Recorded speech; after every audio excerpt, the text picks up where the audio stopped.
Hi, INFJs. I'm using the high def I'm using the high def camera now, and as you can see, I have given up on all of my grooming habits, and I have given up any semblance of a need to be presentable. I'm just kidding. I am still trying to work on being more presentable. I really am. I've been lazy for the last couple weeks, but the reason why a little unkempt maybe is because I'm leaving my mustache out and my hair out. Anyway, I'm not going to talk about that too much. I'm not going to talk about my grooming habits. I'm going to talk about why you should not be friends with an INFJ until you watch the rest of this video. Okay. I don't know if you have an INFJ in your life. I don't know if you're talking to an INFJ. I don't know if you're with an INFJ. I don't know if you have a relationship with one, if you're friends with one. But there's some things that you don't know about INFJs probably, and there's some things that you should probably know before you decide to continue on this path or decide to engage in friendships with an INFJ. I'm just here to warn you. I'm here to give you a preemptive idea of what you're getting yourself into.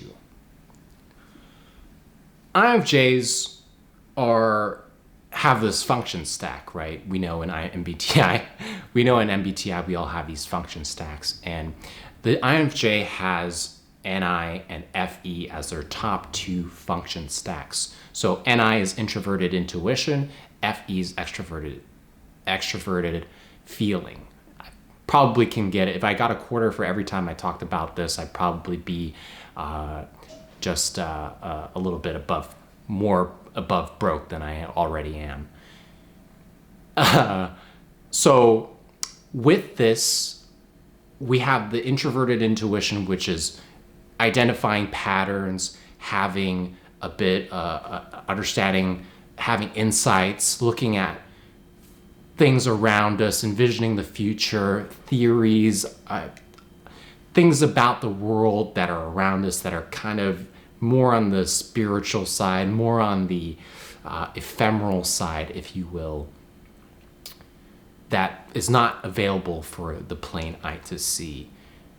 Then we have the extroverted feeling, how we relate to the external world, which is mostly focused on creating harmony with the people around us. And this is something that we can look at and see on this webpage called introvertdeer.com. I'm not sponsored by them. This is not a promotion of any sort. I just want to do references. I'm making a habit of making more references so that the arguments and the statements that I make are backed up by facts here.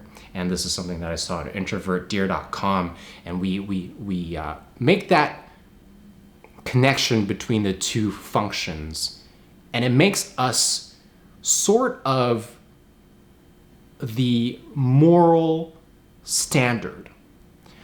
If we understand the patterns and we can understand the things around us in the world, the people, society, we naturally, as we age, understand morality. We understand behaviors and psychology and the reasons why people behave the way they do. And when we do that, we become much more aware of what choices that we make are morally sound and morally unsound. And it's like we've learned the lessons ahead of time in our minds. We haven't seen it in real time, and until we experience it ourselves, we have a much, much better understanding, which is why when we see INFJs in popular culture, they tend to be the older ones because they have these understandings in their head, but it isn't until they learn them themselves that they really understand these insights. And then they take these insights and teach others, like Yoda and like Dumbledore and Harry Potter. The guy, the Alfred in Batman is also, he seems like an INFJ in popular culture as well. We tend to be stereotypically that type of person because we understand it all. We understand the whole thing. we so in that sense, we are the moral standard. We're kind of like a moral post in society, coupled with a very, very high standard. We have high standards in life in general. This is something that I saw on personalityjunkie.com. It says that we have these extremely high standards for ourselves. And how can we not, given that we understand so much about the world and understand about what behaviors can guarantee us a better life and what life is truly about, and we become the person that people go to understand about life and psychology and philosophy. We are the people that people are drawn to when they need sort of that spiritual guidance, given that we have these functions in life. And I think this is why there's so few of us, is because really you can't have too many of us around. Otherwise, life wouldn't be able to make too many different... Actually, I don't know why there's too few of us. I had a reason, but I forgot it. I might come back to this a little later. Also, this is why we see like Gandhi, and we see INFJs as spiritual leaders, like Gandhi, as Nelson Mandela, as Oprah Winfrey. I don't know if they're completely spiritual leaders, but we can see that they have this general feeling, we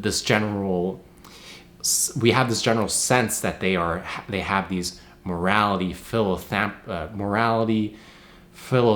philanthropic characteristics in who they are.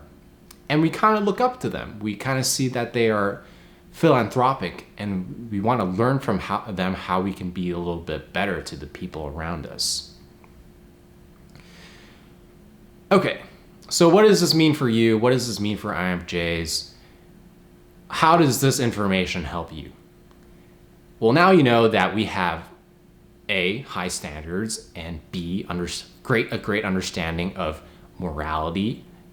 C, we can see that, yes, our morality and our high standards we can see that it's supported by the different people that we associate with INFJs and how they behave. We can see all that. How does this apply to you? Well, you can't really be friends with an INFJ unless you already personally have those characteristics or are striving to have those characteristics. Because an INFJ more than likely is going to be like your Nelson Mandela, is going to be like your Oprah Winfrey, or you're going to be like your Yoda or your Dumbledore, okay? It's going to frustrate you. It's going to make you a little irritated how high these standards are all the time. How high expectations are for INFJs, for themselves and the people around them. You got to be ready for that. You got to be prepared for that if you truly want to engage with an INFJ. Now, this is really making me sound a little douchey. It's making me sound a little like I have a little really high perception of myself, but with this comes a lot of weaknesses. INFJs, we have all these high standards, these high morality standards, these high expectations, and anytime we do something a little bit wrong, we go like, frick, why did I do this thing wrong? I messed up, and we beat ourselves up over it for like an hour, and then we play a little bit of video games, and then we're like, okay, I feel a little better. Well, that's what I do. But yes, this is the problem. We constantly are anxious and stressed out because we're constantly worried that we're making the wrong decisions, and we're like, what? I am a dummy. I should have known that this is the wrong decision. I should know better. I understand what should be the right thing and what's the wrong thing, and I made a mistake, and I'm going to probably later eat a cake in shame, which is going to make me feel better temporarily, but I know that's also a mistake, and then I'm just going to go down a rabbit hole of just self-beat up mode until I snap myself out of it. Okay, that doesn't really happen, but I used to be kind of like that. So, for you, those of you who are still watching, because I'm pretty sure a lot of you have left already, I am so self-deprecating. Yes, you want to be ready for this. You want to be ready for the change of your lifetime. Okay? You got to be ready for that. Because an INFJ is not going to wait for you. An INFJ is going to be that train on the track, and then it passes you, and the gates go like dung, dung, dung, dung, dung, and then goes like boop, and it honks the horn. That's what INFJs are. We just keep going and keep going. And you got to decide if you want to hop on that train. It's going to be a difficult and long ride, or you got to be a train that's also riding beside that train, and we just keep going to the path of self-improvement, perfecting ourselves, becoming better all the time, morally, standards in life, all those things about our skills, the things, our gifts, and things that we want to work towards, our careers, our relationships, our creativity, all the things that we strive for. We're going to be just hitting the ground running. Okay? So be ready for that. I hope this is helpful for all of you. I hope you understand INFJs a little better. I hope you understand your relationship with INFJs a little better from this video. I'm not expecting you to change your mind completely. I just wanted to let you know that it's going to be difficult. It's not for everybody. So you got to really think it through. And don't beat yourself up over it either. Because you don't have to live your life based off of what other people are doing. An INFJ might be extremely satisfied from his or her lifestyle of improving all aspects of their life. Or you might not be that type of person. You might be a type of person that likes to lay back and chill out, have some chips and play some video games, and that might be your happiness. That might be your sweet spot. More than likely, that's not the sweet spot for INFJs, but if that is your sweet spot, that is exactly what you need to do with your life. I can guarantee you, more likely than not, for most people, that isn't your sweet spot. It's nice to do that sometimes. I do that sometimes too. I have some chips and I watch Netflix, I play video games.